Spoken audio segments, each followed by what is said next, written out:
New 6 is brought to you by this station and by the Northwest Ohio Educational Technology Foundation. Today on New 6, we'll visit a Waseon museum. We'll introduce you to the art of Scrimshaw. And we'll meet a police officer who gets high on kids.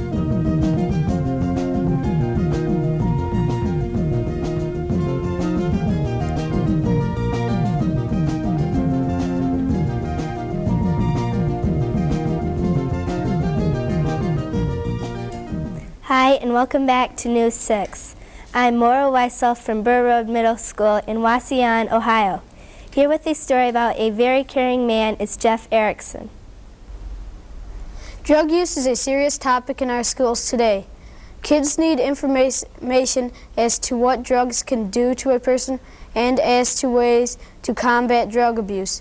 One man in Waseon who is helping kids and parents learn more about drugs is Jeff Warner.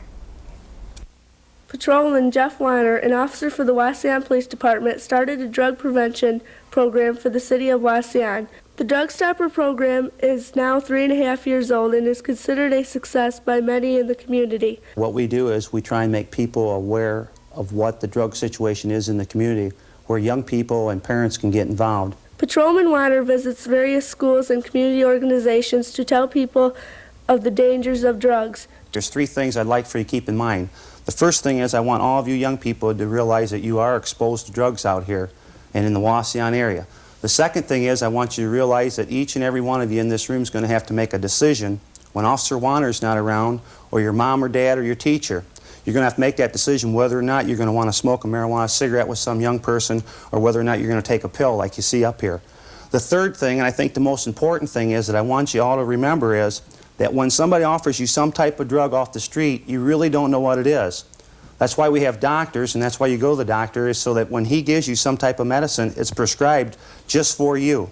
To help him in his talks, Patrolman Weiner brings with him various drugs and drug paraphernalia that have been confiscated from people in the Waseon community. What I want you to realize is that in the drug scene, these people that are involved in this try and make this look attractive to young people.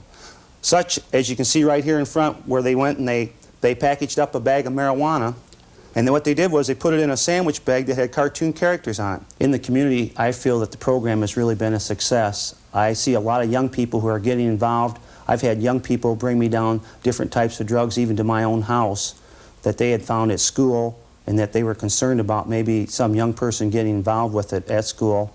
I've had parents call me where they found things in their son or daughter's drawers, wanted to have it checked out. I feel that it's left a real impact where it's making people aware that we do have this type of drug paraphernalia and these type of drugs in our own community. I think sometimes, you know, we read about it in the paper where it's someplace else, but we really don't think it's going to happen in our own community. And what I felt was by starting this program, we were able to show people that it's more than just telling them, it's showing them the things that we've actually got off the streets here in our own community. So it's easier for people to believe that we do have that drug problem and we need to do something about it.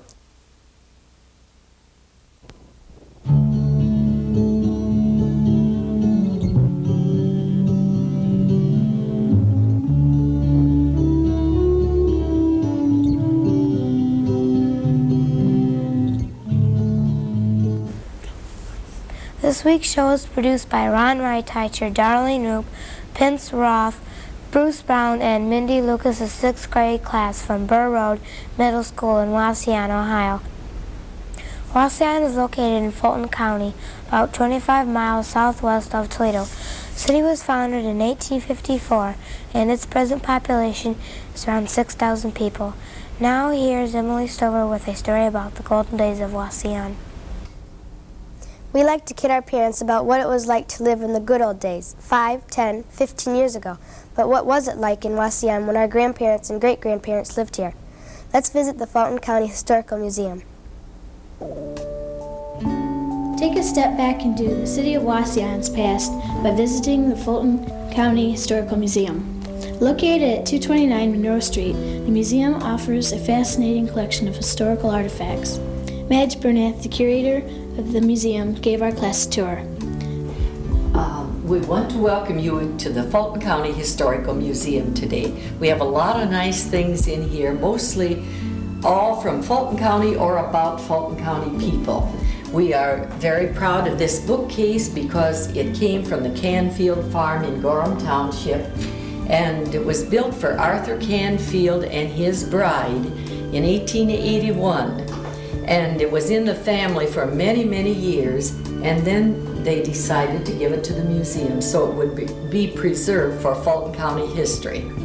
We have a lot of books in the big bookcase, but we have keepsakes here that have come from Fulton County people. So we hope you think that's interesting. And now we will go to the next room. You follow me. Look at the old record player here, used in the early 1900s, and I think we need a new needle, but it will play. This is an old statuary by John Rogers. If you will notice, it's called the Church Pews, and the young man is helping the young lady, and this older lady doesn't appreciate it too much, but it is a very nice piece. Let us take a look at this old pump organ. This is well over 100 years old. The museum is open every first Sunday of the month from April to November. Stop by and relive the pioneer days of Waseon.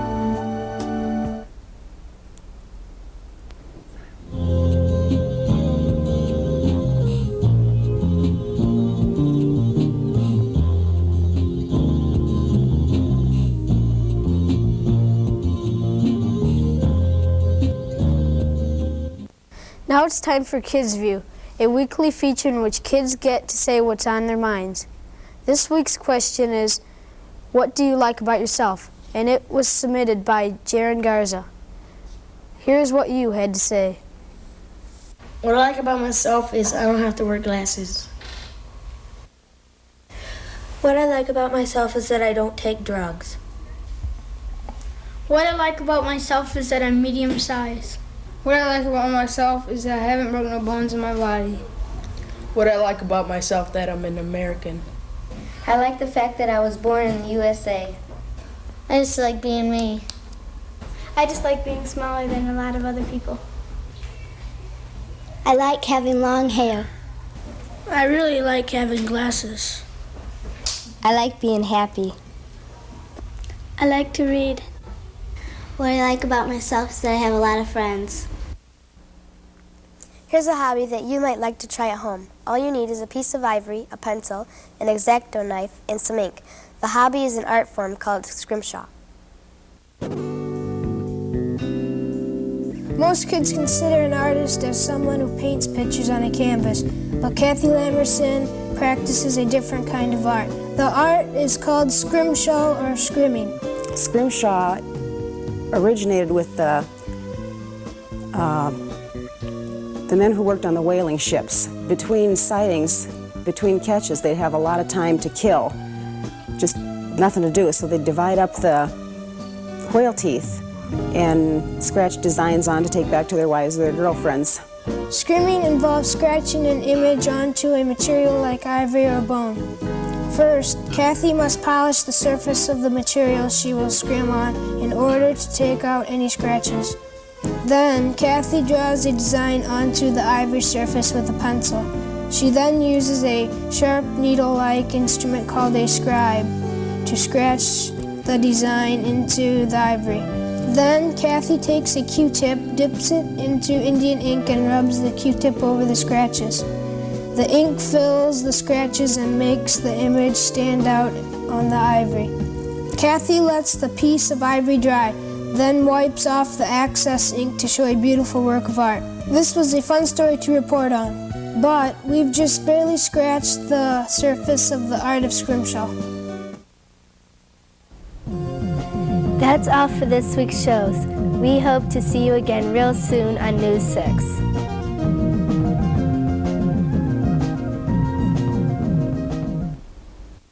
New 6 is brought to you by this station and by the Northwest Ohio Educational Technology Foundation.